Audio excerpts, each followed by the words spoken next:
ერთად წაიყვანა პეტრე, იაკობი, იოანე. თაბორის მთაზე ავიდა და იქ ლოცვა დაიწყო. როდესაც დაინახეს მოწაფეებმა, გაფრთხილებული იყო სპეტაკი მაცხოვარი და მასთან ერთად ორი მოსაუბრე, მოსე და ელია წინასწარმეტყველი.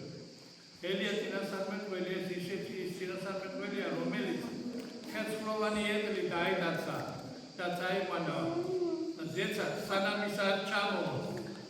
არ განიცდის ბუნებრივ სიკვდილს, რასაც ქვია სიკვდილი მანამდე მეორე მოსვლა არ იქნება მოკლედ რო გითხრათ, იმიტომ რომ ასია დაწერილი. და გაეხარდა პეტრეს და უთხრა, სამყაროს გავაკეთებო, თითო დაგიდგა ყველას. ამასობაში რუბლებმა ცალზე დაიწყეს შრიალი და გამოისმახმა, ეს არის ჩემი საყვარელი, უსმინეთ მას. აი მოწაფეები მითო აიყვანა, ის ასაულები, ის ყველაფერი, რომ დაანახა და კიდევ ურწმუნება არ დარჩენილიყო რაიმე ცენტილი, ხინჯი არ დარჩენილიყო ამათ წმენაში, ხმაც კი მოვასმენინა მოწაფეები, ზეციდან უფლის, მათობის ჩვენი ეზო ქრისტეს. და აქედან შეეშინდა და დავარდა დი მოწაფეები. ააგენა მაცხოვარი და უთხრა, ნუ გეშინიშნა, თქვენ მეტყვენთან ვარ. და გამოიხარდა ინახა აღარ წილია იყო და აღარ მოსე იყო იქანა თანამოსაუბრელი.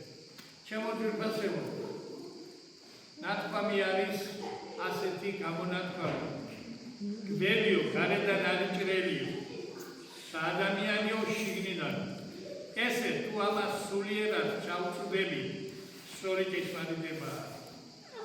რათი დევინახავ მე აბა, ყველა ანგელოზები არის, რამე თუ ანგელოზის სახალხად გასად შექმნას მეტმა ადამიანი.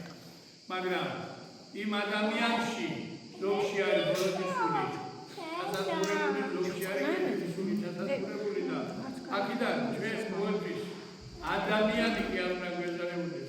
ერი ჩვენ ხორციელად კი არ უნდა ვეცადოთ, სულიერად უნდა ვეცადოთ. ვერი რამე თუ ვიყოთ ისეთივე სპეტაკი, როგორიც მოწაფეებს ეჩვენა მაცხოვარი.